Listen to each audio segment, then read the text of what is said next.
The way ahead in Syria, with the defeat of the Islamic State in Iraq almost complete, and the caliphate collapsing in Syria, the U.S. says it will continue to back a coalition of Syrian fighters as it pursues ISIS remnants in the middle Euphrates River Valley in Syria. We continue to work by, with and through our partners to militarily defeat Daesh, ISIS, and we will continue our efforts until the Daesh threat is permanently removed, Army Major General James Girard, commander of the U.S.-led Special Operations Task Force, told reporters at the Pentagon yesterday.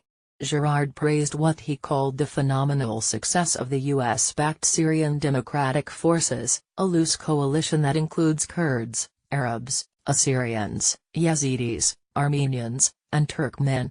The coalition will continue our support to the SDF as they liberate the remainder of areas along the Euphrates River to the border with Iraq, Girard said, indicating the U.S. plans to stay in Syria after the shooting stops.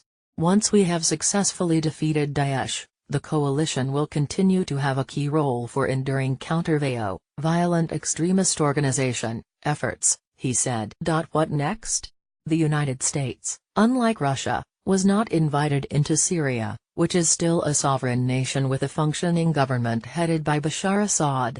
When ISIS is defeated, the U.S. will lack a legal basis to stay, so maneuvering is underway to ensure the Assad regime doesn't turn its guns on the Syrian fighters who did the heavy lifting on the ground on America's behalf.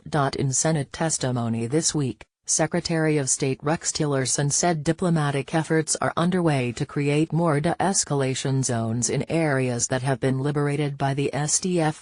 The idea is to make sure Syrian civil war does not rear up again.